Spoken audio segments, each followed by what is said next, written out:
रविवारचा दिवस आहे, सुट्टीचा दिवस आहे, जेवणाची वेळ झाली आहे. जास्ती वेळ बोलणार नाही कारण मला माहिती आहे आपल्या सर्वांना जे काम करायचं ते पक्का माहिती आहे. बरोबर ना? काय काम आहे आपल्या हाती आता?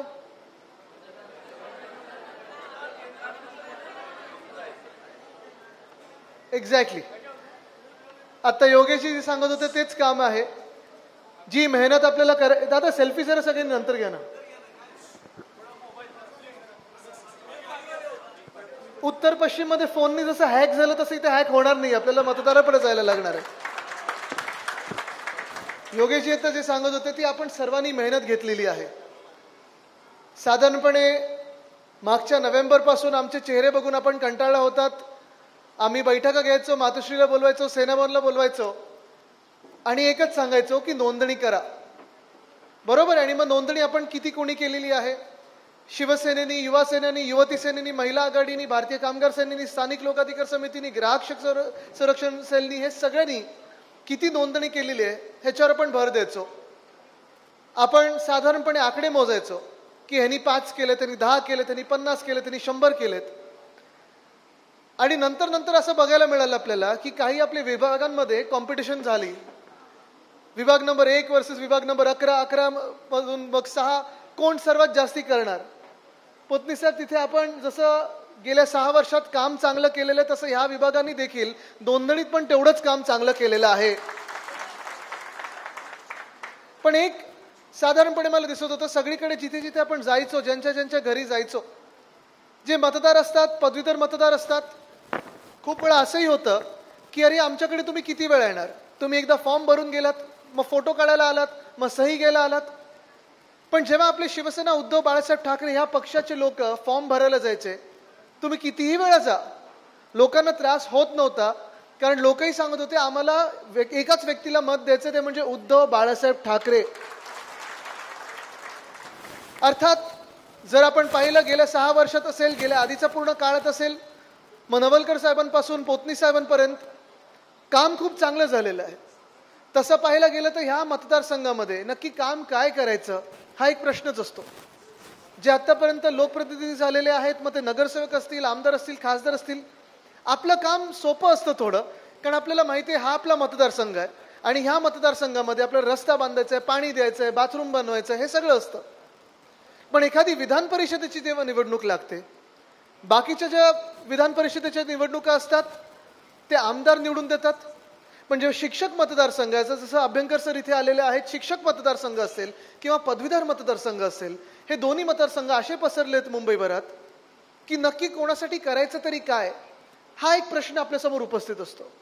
आणि ह्याच प्रश्नाला उत्तर देत असताना आपण जर पोतनी साहेबांची भाषणं पाहिली, आधी आपल्या सगळ्यांची भाषणं पाहिली आणि आता येत्याच्या जी काही टर्म असेल त्याच्यात अभ्यंकर सर आणि अनिल परब साहेब या दोघांची जर आपण कामगिरी पाहाल तर नक्की तुम्हाला अभिमान वाटेल की कधी ना कधीतरी आपण ह्या दोघांसाठी नोंदणी केलेली आहे आणि ह्यांच्यासाठी मतदार उतरवले आहेत. आपलं काम फार सोपं झालेलं आहे. आपल्या सर्वांना माहिती आहे की आपण कोणाची नोंदणी केलेली आहे, ते कुठे राहतात, ते मतदानाच्या दिवशी कुठे असतील, कुठे कामाला जातात, त्यांचं मतदार केंद्र कुठचं आहे.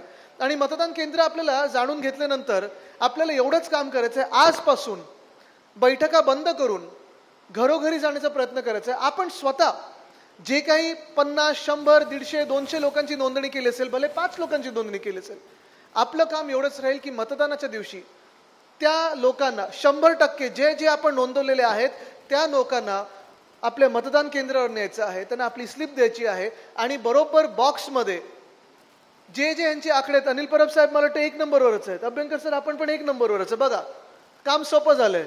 त्यांच्या समोर आपल्याला एक आकडा बरोबर त्या बॉक्समध्ये काढायचा आहे. मला वाटतं त्या दोघांनी सांगितलं असेल मतदान कसं होतं, काय होतं, त्याच्यात मी जास्ती जाणार नाही कारण मला रिपिटेशन करायचं नाही. पण हे फार महत्वाचं आहे कारण आपण 2दा सेनेट निवडणूक जी आहे, ते जोरेजी पण आलेत, मिलिंदजी आहेत, सगळे आहेत, त्यांना आपण जिंकून दिलेलं आहे. आणि पहिल्यांदा आपण जेव्हा सेनेट लढलो होतो 2010 मध्ये, तेव्हा मी ठरवलं होतं युवासेना आपण सुरुवात करत होतो आणि तेव्हा ठरवलं होतं इतर पक्षांबरोबर कॉम्प्रोमाइज करायचं नाही, 10च्या 10 लढायचे. त्या निवडणुकीत 12.5 मतदारसंघ असतात. पालघर असतो, मुंबईचे 6 मतदारसंघ आहेत, कल्याण डोंबिवली आहे, ठाणा आहे, रत्नागिरी, रायगड, सिंधुदुर्ग आहे, सगळे मतदारसंघ जर आपण एकत्रित केले, भिवंडी आहे, सगळे जर एकत्र मतदारसंघ केले तर 12.5 मतदारसंघ लोकसभेचे हे सगळे आपण लढलो होतो त्यावेळी आणि 10 मधून 8 सीट जिंकलो होतो. तसंच 16-17 मध्ये जेव्हा निवडणूक झाली 10 पैकी 10 जिंकलो होतो. सांगण्याचं तात्पर्य एवढंच आहे की त्यावेळी सेनेटची निवडणूक असते तेव्हा आपल्याला 5 मतदारांना सिक्वेन्समध्ये मतदान करायला लागतं आणि दुसऱ्या 5 मतदारांना देखील आपण एक एक एक असं काढायला लागतं. ती निवडणूक फार कठीण होती, किचकट निवडणूक असते, त्याच्यात मतदानाचं पॅटर्न जे असतं ते फार किचकट असतं. हे तर सोपं आहे. पदवीधर मतदारसंघात जे आपले उमेदवार आहेत ते 1 नंबरवर आहेत, शिक्षक मतदारसंघात जे उमेदवार आहेत ते देखील 1 नंबरवर आहेत.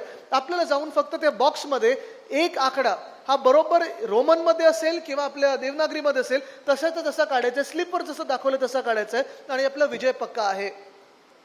म्हणून सोप्या भाषेत जर सांगायचं झालं तर जेवढी जबाबदारी आपण नोंदणीच्या वेळी घेतली होती, मग शाखा प्रमुखांनी अर्थात जास्ती घेतली पाहिजे, पदाधिकाऱ्यांनी जास्ती घेतली पाहिजे, युवा सेनेनी युवती सेनेनी जास्ती घेतली पाहिजे, पण आपण स्वतः देखील आपल्या आपल्या क्षमतेने त्यावेळी जी मित्रमंडळी असेल, जे परिवार असेल, त्याच्यात ज्या ज्या लोकांसाठी आपण नोंदणी करून घेतली होती त्या दिवशी आपल्याला ते किती वाजता उतरणार आहेत, कुठच्या मतदान केंद्रावर जाणार आहेत, तेवढी जरी जबाबदारी घेतली तरी आपला विजय पक्का आहे आणि तो विजय आपण आजपासून त्या विजयाची सुरुवात करू.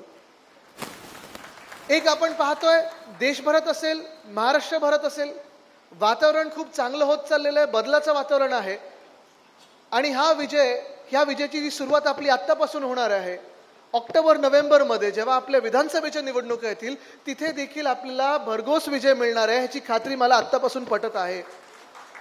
आपण पहा ना जे काही झालेलं आहे देशात, आणि हे मी तुम्हाला एवढ्यासाठीच सांगत आहे कारण जी मतं आपण नोंदवली नसतील त्या मतदारांकडे पण आपण पोचलं पाहिजे, त्या मतदारांना देखील आपण कॉन्टॅक्ट केलं पाहिजे, कारण त्या मतदारांच्या देखील मनात हेच असेल की आम्हाला उद्धव बाळासाहेब ठाकरे ह्या व्यक्तीला मतदान करायचं आहे.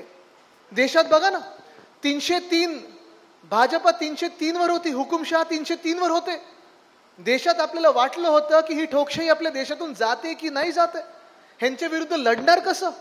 तसं पाहायला गेलं तर आपला विजय हा फार मोठा आहे आणि ह्याला मी विजयच मानतो, दुसरं काही मानत नाही. कारण तुम्ही विचार करा, आपण ज्या परिस्थितीतून लढत आलो पुढे गेल्या 2-2.5 वर्षामध्ये, मिंदे गँग असेल, भाजपा असेल, ह्यांनी आपलं सगळं काही नेण्याचा प्रयत्न केला. आपले 40 आमदार फोडले, 12 खासदार फोडले, मुंबईत जवळपास 50 नगरसेवक फोडले आणि हे सगळं करून देखील जनमत आपल्या बाजूनी आहे. आज महाविकास आघाडी कुठे आपण पहा आणि आज ती NDA ज्याच्यात ED, IT, CBI सगळी यंत्रणा, काही ठिकाणी निवडणूक आयोग देखील त्यांच्या सोबत होता, त्याच्या विरुद्ध आपण लढलो आणि आज हा मोठा विजय आपण प्राप्त केलेला आहे.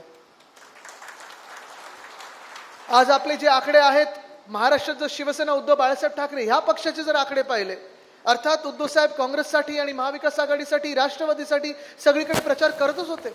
तुम्ही देखील सगळ्यांनी केलेला, आपण सर्वांनी एकमेकांसाठी केलेला आहे. ही लढत देखील आपण महाविकास आघाडी म्हणून लढत आहोत. 4च्या 4 जागा आपल्या महाविकास आघाडीच्या येतील ही मला खात्री आहे. एवढ्यासाठीच कारण आपण ज्याच्यातून सुरुवात केली, शिवसेना म्हणून ज्याच्यातून सुरुवात केली, आपलं चिन्ह नेलं, आपलं पक्षाचं नाव नेलं. अनेक ठिकाणी अजूनही लोकांच्या मनात थोडी शंका होती, धनुष्यबाण की मशाल. मला आठवतं, मी एक उमेदवारांचं नाव घेत नाही पण गंमत म्हणून सांगतो, मी स्टेजवर होतो आणि ते उमेदवार जरा असं शोधायला लागले. बोलो काय झालं, नाही माझं धनुष्यबाण जरा गाडीत राहिलं. पण तुम्ही विचार करा, भाजपची जी घाणेरडी नीती होती, आपलं धनुष्यबाण देखील गेलं. हे सगळं कन्फ्युजन निर्माण करून बरोबर शिवसेना विरुद्ध, म्हणजे जी चोर गँग आहे तिकडची, मिंदे गँग, ती विरुद्ध शिवसेना उद्धव बाळासाहेब ठाकरे ह्या पक्षाची लढत सगळ्या मतदारसंघात लावली. तरी देखील आपण हे सगळं गमवून देखील 9 जागेंवर विजय प्राप्त केलेला आहे. आणि तुम्हाला अजून एक सांगतो, 10वी जागा आपली उत्तर पश्चिमची आपण जिंकलेला आहोत. त्यांनी जरी चीटिंग केली, चोरी केली, तरी कोर्टात जाऊन आपण जिंकणार आहोत. आज पण पेपरमध्ये आलेलं आहे की मिंदे गँगचं कोणतरी तिथे फोन घेऊन होतं EVM काही वापरण्यासाठी. बरोबर, ती केस आपण करत आहोत. 10 आपली जागा 10वी येणार आहे. आणि तुम्ही विचार करा, भाजप एवढं मोठं साम्राज्य घेऊन महाराष्ट्रावर आक्रमण करत होतं, आपल्याकडून सगळं नेलं त्यांनी. आणि आपल्याकडूनच नाही तर महाराष्ट्रातून आणि मुंबईतून देखील लुटण्याचा प्रयत्न केला.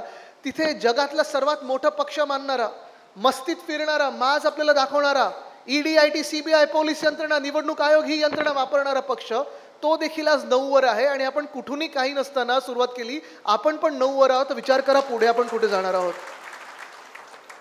आज देशातली हुकुमशाही संपवण्याचा मार्ग आपण जो चालत आहोत त्या मार्गावर हा धोका अजून गेलेला नाहीये. काल परवाकडे जे घटनाबाह्य मुख्यमंत्री आहेत ते सांगत होते नाही संविधान बदलायचं नॅरेटिव्ह. हे कसलं नॅरेटिव्ह? संविधान तुम्हाला बदलायचं होतच आणि आज देखील सांगतोय की भाजपला संविधान बदलून स्वतःचं संविधान लिहायचं आहे. कारण त्यांचा राग जो आहे तो डॉक्टर बाबासाहेब आंबेडकर ह्या व्यक्तीवर आहे. त्यांचा राग ह्या देशावर आहे जिथे देशात प्रत्येकाला आवाज आहे, मतदानाचा अधिकार आहे. आपण पहा, जे मी सांगत आहे संविधान भाजपला बदलायचं ती सुरुवात महाराष्ट्रातून केलीच होती ना. मला तुम्ही सांगा, या देशात 75 वर्षाच्या इतिहासामध्ये कुठच्या दुसऱ्या राज्यामध्ये 2 वर्ष, 2.25 वर्ष मुंबई महानगरपालिका, पुणे असेल, ठाणे असेल, कोल्हापूर असेल, अशा महानगरपालिकेच्या निवडणुकाच झाल्या नाहीयेत. मला तुम्ही सांगा 75 वर्षात आपल्या पूर्ण इतिहासाच्या देशातल्या कुठचं राज्य असं असेल जिथे 40 चोरांना तुम्ही मंत्री बनवलेलं आहे, सरकार म्हणून लेजिटिमसी दिलेली आहे. ट्रायब्युनलचे अध्यक्ष म्हणून ते लबाड काम करत असताना, राहुल नार्वेकर काम करत असताना त्यांना तुम्ही लेजिटिमसी दिलेली आहे. हे संविधान बदलायची पावलं नाही तर नक्की काय आहे? तुम्ही विचार करा. अजून तो धोका गेलेला नाही. हुकुमशहाला 303 वरनं 240 वर आणलेला आहे. आपल्याला 40 वर त्यांना खेचायचं आहे. ही शपथ घेऊन आपल्याला आता पुढे निघायचं आहे. आपली ही ताकद आहे, ही महाराष्ट्राची ताकद आहे. मी सांगत नाही की आपली एकट्याची किंवा आपली एका पक्षाची आहे.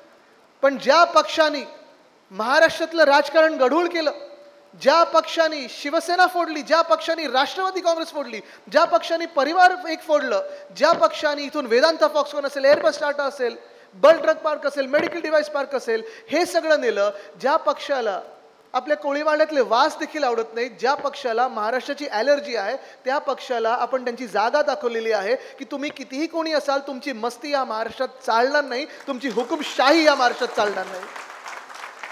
आणि ही निवडणूक पण एवढीच महत्त्वाची राहते. मग पदवीधर असेल, शिक्षक मतदारसंघ असेल, आजपासून आपल्याला ठरवायचं आहे की प्रत्येक निवडणूक, मग सोसायटीची निवडणूक असेल किंवा लोकसभेची निवडणूक असेल, प्रत्येक निवडणूक आपल्याला महत्त्वाची ठरणार आहे. कारण जिथे जिथे चिखल होतं तिथे कमळ येतं. ते कमळ आपल्याला येऊ द्यायचं नाही. ती घाण आपल्याला कमळाची आणि त्या चिखलाची नको आहे. भाजपचं कमळ आपल्याला नको. आपलं जे हक्काचं कमळ असेल ते चालेल, देशाचं जे चिन्ह आहे ते चालेल, पण भाजपचं जिथे जिथे पाणी गढूळ करणारं कमळ आहे ते आपल्याला आता महाराष्ट्रात घ्यायचं नाहीये. अंगावर येतील ते अजूनही.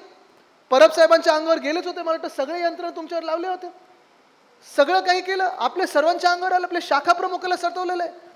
काही ईडीच्या लोकांनी आपल्या गटप्रमुखांवर देखील धाडी टाकलेल्या आहेत. तरी देखील हा महाराष्ट्र घाबरला नाही. हा महाराष्ट्र लढत राहिला. आणि हा महाराष्ट्राचा इतिहास आहे की तुम्ही महाराष्ट्रावर प्रेम करा आणि महाराष्ट्र तुमच्यावर प्रेम करेल. पण महाराष्ट्राला तुम्ही दगा देण्याचा प्रयत्न करा, महाराष्ट्र तुम्हाला खाली खेचल्याशिवाय राहणार नाही. हा आपला इतिहास आहे आणि हेच आपलं भविष्य देखील आपल्याला घडवायचं आहे. जसं मी सांगत होतो की ही निवडणूक मतदानाच्या दिवशी आपल्याला ह्याच जिद्दीने उतरायचं, ह्याच ताकदीने उतरायचं आहे. कारण तुम्ही लक्षात ठेवा, एक जरी त्यांची सीट आली तरी हुकुमशाहीला आपण कुठे ना कुठेतरी बळ देतोय, हे विसरू नका. आज इथून पुढे निघत असताना मी आपल्याला एकच विचारतोय, आपल्याला ह्या निवडणुकीत चिन्ह आहे कुठचं? चिन्ह आहे कुठचं? नाही ना. नाही तर परत विचारलं असतं मी, मशाल आहे का? पण चिन्ह नाही आहे आणि चिंता पण करायची नाही आहे. पण आपल्याला काळजीपूर्वक काम करायचं आहे. आपल्याला आपले मतदार माहिती आहेत, त्यांची नोंदणी आपण करून घेतलेली आहे.